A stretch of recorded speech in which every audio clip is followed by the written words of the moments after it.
Top quality और consistent performance के लिए सिर्फ सिल्वर पंप नाम याद रखना। તેની ચોરી થઈ હતી ને હવે તેનો ભેદ ઉકેલાયો છે। ગાંધીનગર જિલ્લા પોલીસે આંતરરાજ્ય ચોરી કરતી જે ગેંગ છે તેને ઝડપી પાડી છે। મેટ્રોના કેબલની ચોરી કરતી આંતરરાજ્ય ખેકડા ગેંગનો પર્દાફાશ થયો છે।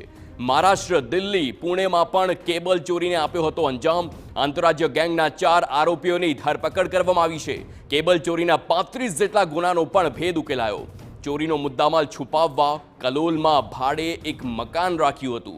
કોબા મેટ્રો સ્ટેશન નજીકથી આ કેબલની અંદાજિત ચોરી થઈ હતી। અંદાજિત 18 લાખ રૂપિયાના જે કેબલ હતા તે ચોરાયા હતા। કેબલ ચોરીને 13 ઇસમોએ અંજામ આપ્યો હતો। મેટ્રો સ્ટેશનમાંથી કોપરના વીજ વાયરની ચોરી થઈ હતી। 14 અલગ અલગ જગ્યાએ ચોરી કર્યાની તેમણે કબૂલાત પણ કરી છે। મુસાફરના સ્વાંગમાં કોપરના વાયર અને સામાનની ચોરી કરતા હતા। પોલીસે આરોપીઓને ઝડપી આગળની કાર્યવાહી પણ હાથ ધરી છે।